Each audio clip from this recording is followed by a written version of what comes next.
Assalamualaikum warahmatullahi wabarakatuh. Bertemu kembali di pelajaran biologi kelas 11. Hari ini kita akan melanjutkan materi tentang organel sel, khususnya membran sel dengan lingkungannya dan peristiwa yang terjadi di membran sel. Kita mulai dengan baca basmalah bersama-sama. Bismillahirrahmanirrahim. Karena membran sel itu terletak paling luar pada sel hewan dan di lapisan kedua pada sel tumbuhan, maka membran sel berfungsi untuk membatasi sel dengan lingkungannya. Selain itu, sebagai media komunikasi sel dengan lingkungan, mengontrol lalu lintas zat keluar dan masuk sel, juga membatasi organel-organel sel. Nah, susunan membran sel itu terdiri dari lipid dan protein sebagai penyusun utama dan makromolekulail seperti karbohidrat. Nah, membran sel susunannya sering disebut bilayer fosfolipid, dua lapisan yang terdiri dari fosfat dan lipid. Nah, fosfat itu yang struktur kepalanya, ini yang fosfat. Kemudian yang lipid, ya, fatty acid itu asam lemak, ya, atau lipid, ini sebagai ekornya. Yang fatty acid ini sifatnya hidrofobik. Hidrofobik itu artinya takut terhadap air atau tidak suka air. Kalau fosfat ini sifatnya hidrofilik.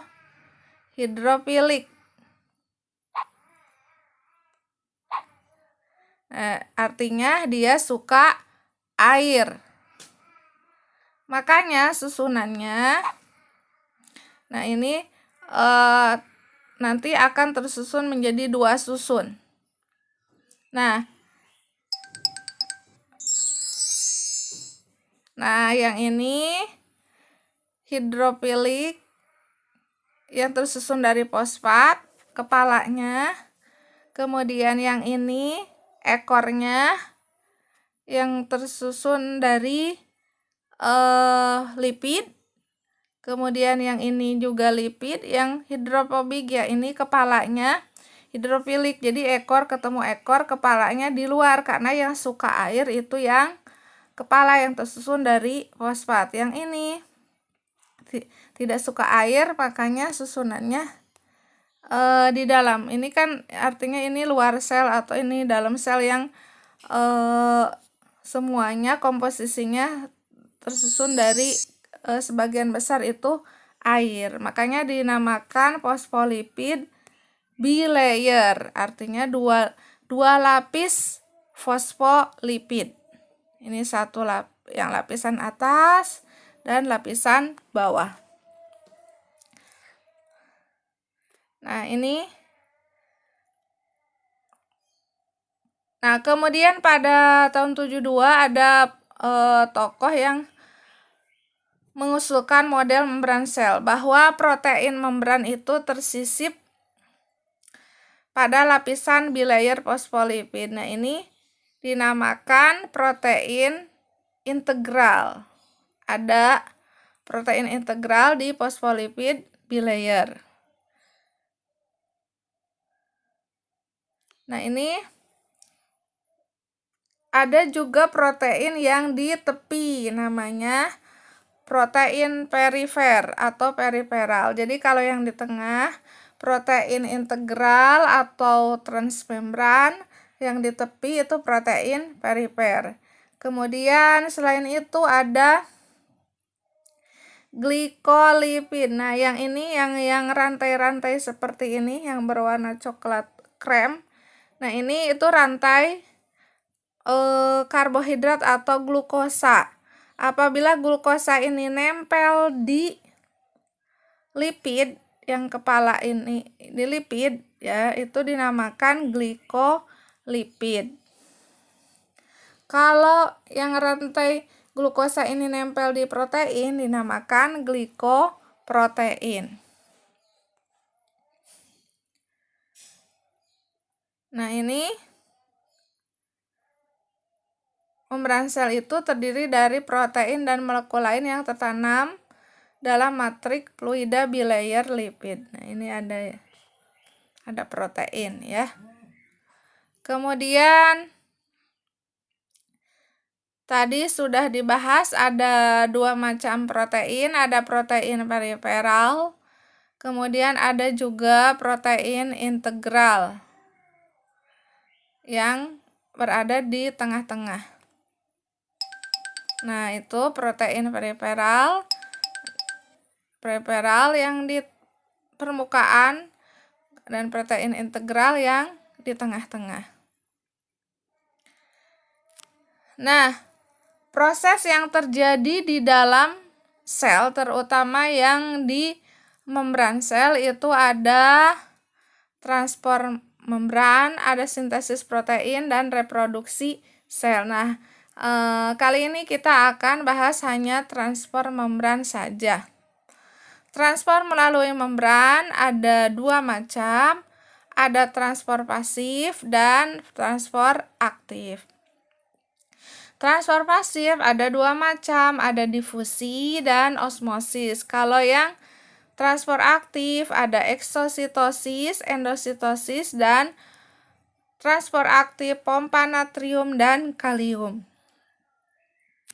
Nah, difusi itu apa sih? Nah, sebelum mengenal ke difusi dan osmosis juga transport aktif, kita mengenal dulu ada di larutan itu ada jenis larutan yang pekat dan yang encer. Dalam larutan itu ada pelarut, biasanya berupa air, dan terlarut. Misalnya, kita membuat sirup, pelarutnya air, terlarutnya sirup. Nah, yang lebih encer itu kan pelarutnya air, sirupnya itu pekat. Nah, yang encer disebut hipotonik, yang pekat hipertonik, karena zat terlarut lebih banyak daripada pelarutnya. Nah, difusi ini adalah perpindahan molekul zat dari konsentrasi tinggi ke konsentrasi rendah. Nah, artinya apa? Yang berpindah di sini molekul zatnya. Konsentrasi tinggi itu dalam bahasa biasanya tuh dari yang pekat ke yang encer, dari yang konsentrasi tinggi ke rendah.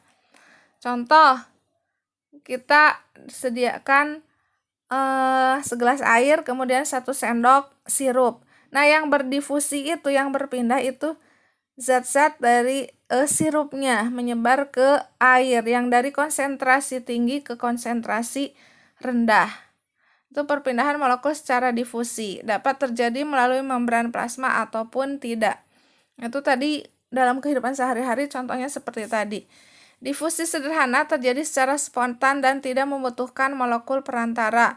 Contohnya tadi setetes tinta akan menyebar ke seluruh air di dalam gelas. Atau tadi 1 sendok sirup akan menyebar di seluruh gelas. Kemudian ada difusi terbantu, yaitu proses difusi yang berlangsung dengan bantuan protein pembawa. Contoh peristiwa difusi terbantu yaitu proses molekul glukosa melewati membran sel usus halus di dalam pembuluh darah usus halus. Nah, ini contoh difusi sederhana. Difusi sederhana di mana zat itu akan menyebar, misalnya setetes tinta tadi ke segelas air, tintanya yang akan menyebar ke seluruh air. Kemudian ada gas dalam ruang, misalnya kita menyemprotkan pewangi, nah zat pewanginya itu akan menyebar ke dalam ruang, itu difusi. Nah, ini difusi terfasilitasi, di mana difusinya dibantu oleh protein pembawa. Nah, ini contoh di luar sel ini lebih pekat, konsentrasinya lebih tinggi dibanding di dalam sel.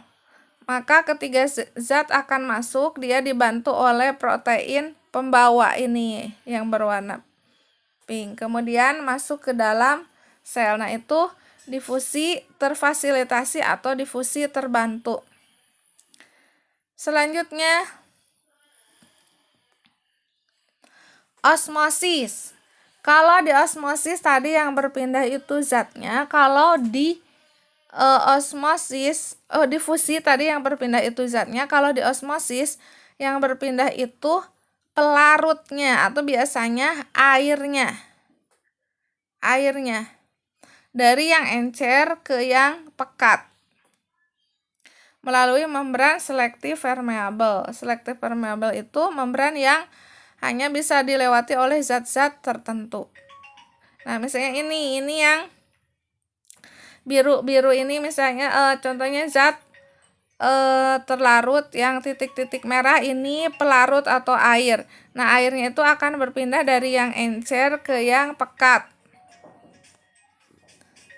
Nah, osmosis tadi seperti diceritakan perpindahan molekul pelarut, misalnya air dari larutan konsentrasi rendah yang encer hipotonik ke larutan yang konsentrasi tinggi atau hipertonik melalui membran semipermeabel.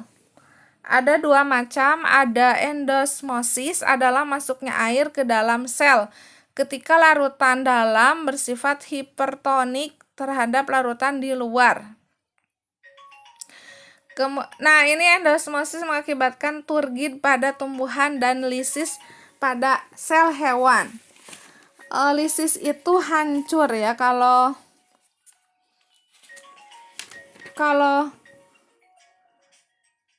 lisis itu hancur. Jadi karena dia kelebihan air, maka dia akan hancur. Kemudian selanjutnya ada eksosmosis, adalah keluarnya molekul pelarut keluar sel ketika larutan dalam sel bersifat hipotonik terhadap larutan di luar sel. Eksosmosis ini mengakibatkan plasmolisis pada sel tumbuhan dan krenasi pada sel hewan. Jadi dia kehilangan banyak air.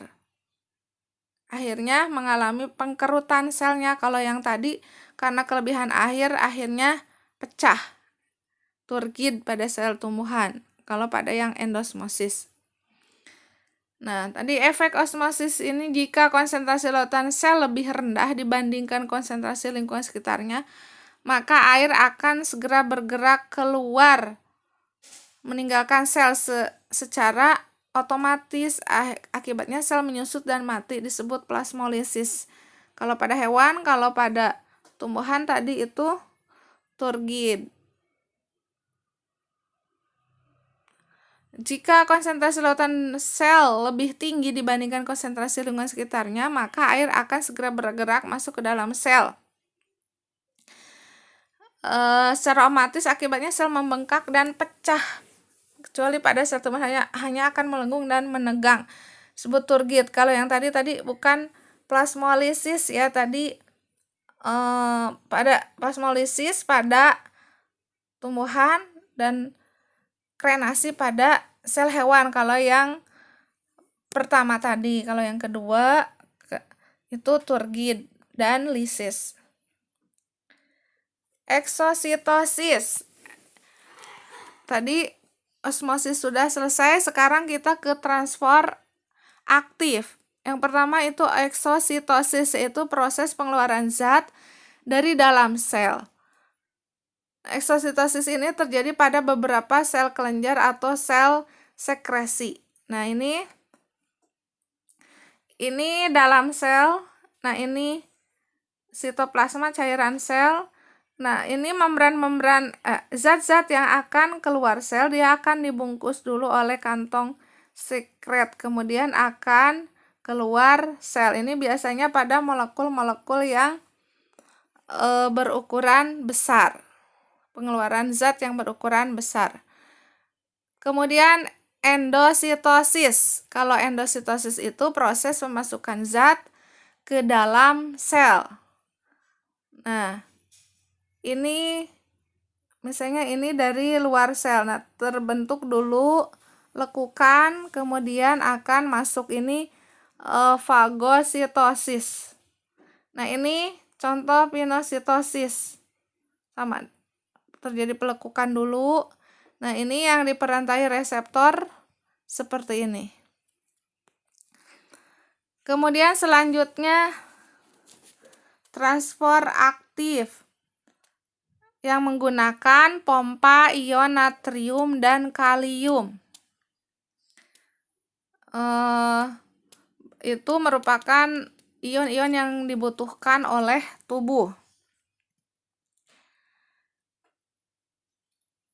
Nah, ini jadi ketika dia masuk atau keluar selnya dibantu oleh dengan pompa natrium dan kalium, dibantu dengan ATP atau energi. Kenapa disebut transport aktif? Karena memerlukan energi untuk memompa molekul melewati membran dengan melawan gradien konsentrasi. Kalau yang tadi yang aktif, yang pasif, contoh difusi dan osmosis itu tidak memerlukan energi. Kalau yang aktif ini memerlukan energi yang berupa ATP.